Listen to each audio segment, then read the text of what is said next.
अस्सलाम वालेकुम। हाँ जी तो प्यारिओ की हाल आ यार। असी उदों ना तकरीबन ये कह लो कि चौथी पंजवीं च हुंदे सीगे, ये 92-93 की गल कह लो या 94 की कह लो। उदों साडे उस्ताद ने सानू एक कहानी सुनाई सी ते वो कहानी आ 2-3 दिन तो दोबारा सोशल मीडिया के उत्ते इस तरह गर्दिश कर रही है कि जिस तरह हालिया ये वाकया हो गया। कुछ कहानियाँ कुछ किस्से जिहड़े बनते हैं ना वो एवें ही नहीं बनते, ये नहीं कि बंदा सोचदा ही बना लैंदा, वो बीते हुंदे आ फिर बनते आ। ते अज ये कहानी सुन के जाना तो हुशियार रहना, तुसीं भी अपने बच्चों भी सुनवाओ ताकि सारे इस चीज़ तो बाखबर रहन ते आने वाले वक्त तो महफूज रहन। हुण इस कहानी दे विच एक वारदात की जाती है, वो वारदात वेखो किड्डे सुलझे हुए तरीके नाल की जाती है कि लोगों को पता भी नहीं लगता तो उन्होंने जमा पूंजी भी सारी उड़ जाती है। मुजफ्फराबाद तो एक बस निकलती है, उस बस के सारिया सवारियां टिकटां लैके बैठियां। जो बस चली आ थोड़ा जहा सफ़र किया होना कोई 5-7 किलोमीटर, 5-7 किलोमीटर सफ़र करने तो बाद बस जो जा रही अपनी स्पीड, सारे बंदे कोई सौण की तैयारी कर रहे क्योंकि सफ़र लंबा सीगा। वो बस जानी सी मुल्तान, तो कोई सौण की तैयारी कर रहा, कोई फोन करके घर दस रहा भी बस निकल रही है, कोई कुछ हो गया कोई कुछ हो गया। तो ड्राइवर के बैक साइड तो ना एक सीट तो एक बंदा उठा, उठ के कहंदा कि बस वालिओ तुसीं ये नहीं समझना कि मैं कोई मंगण वाला, मैं कोई मंगण वाला नहीं गा। मेरा एक अच्छा खासा कारोबार सीगा। एक दिन मैं उतों निकलिया तो घर आ रहा सीगा, घर हजे पहुँचया वां तो पिछों फोन आया कि तुहाडे जिहड़ी फैक्ट्री है ना उत्थे अग लग गई है। अग लग गई इसे अनाज फैक्ट्री पहुँचा, लेकिन जो मैं उत्थे पहुँचा इंपोर्ट एक्सपोर्ट का कारोबार सी मेरा, जिहड़ा माल तैयार सीगा सारा ही सड़ गया। ये समझ लो कि माल नहीं सड़िया, मेरी जमा पूंजी सारी सड़ गई है। मैं परेशान तो घर आ गया। हुण सारे जिहड़े रिश्तेदार दोस्त मेरे एक नज़दीक सीगे, जो उन्होंने वेख्या भी ये हुण भुखा नंगा हो गया, ये कुछ मंगूगा, वो मेरे तो दूर हो गए।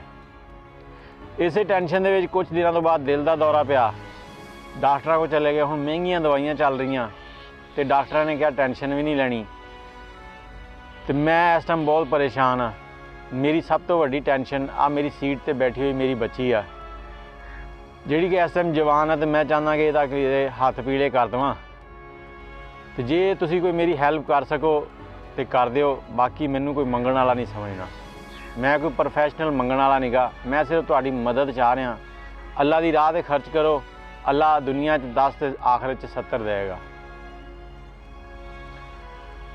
वो हजे इसे इसनाज खड़ा ही सीगा, ते नाल ही उहदे अखां चों आंसू निकल रहे सीगे। उहदी बेटी उठी आ, उन्हें उन्होंने उठ के ते सीने नाल लाया, ला के कुर्सी ते बिठाउण लगी है। तो पिछे आखिरी सीट तो एक बंदा उठा, उस बंदे ने उठ के की किया कि बस वालिओ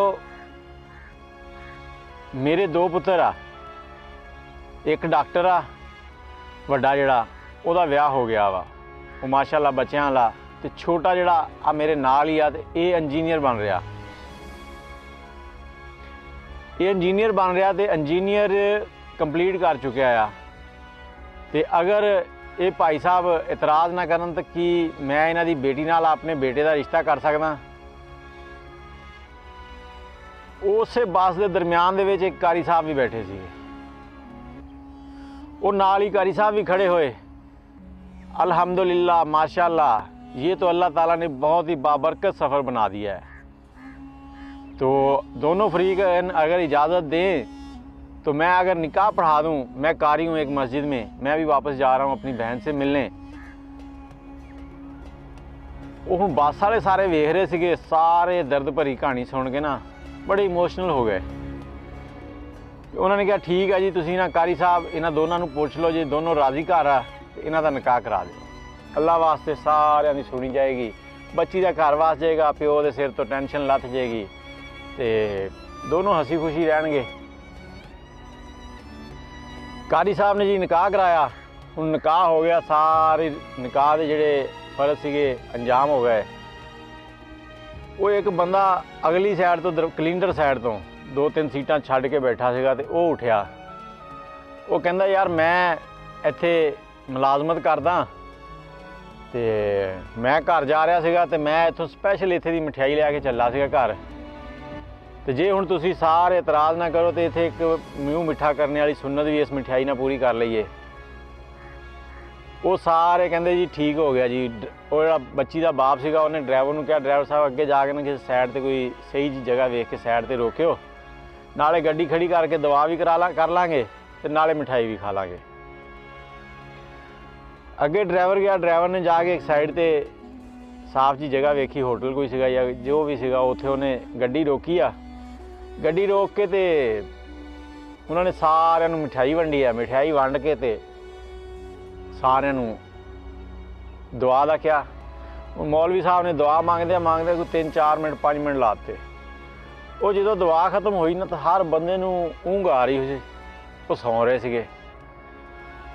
ਉਹ ਦੁਆ ਮੰਗਣ ਤੋਂ ਬਾਅਦ ਜਦੋਂ ਅਗਲੇ ਦਿਨ ਡਰਾਈਵਰ ਉੱਠਿਆ 8 ਵਜੇ, ਉਹ ਦੁਆ ਮੰਗੀ। ਉਸ ਤੋਂ ਬਾਅਦ ਸ਼ਾਮੀ ਕੋਈ 5-6 ਵਜੇ ਦਾ ਟਾਈਮ ਸੀ ਤੇ ਅਗਲੇ ਦਿਨ ਡਰਾਈਵਰ ਸਵੇਰ 8 ਵਜੇ ਉੱਠਿਆ।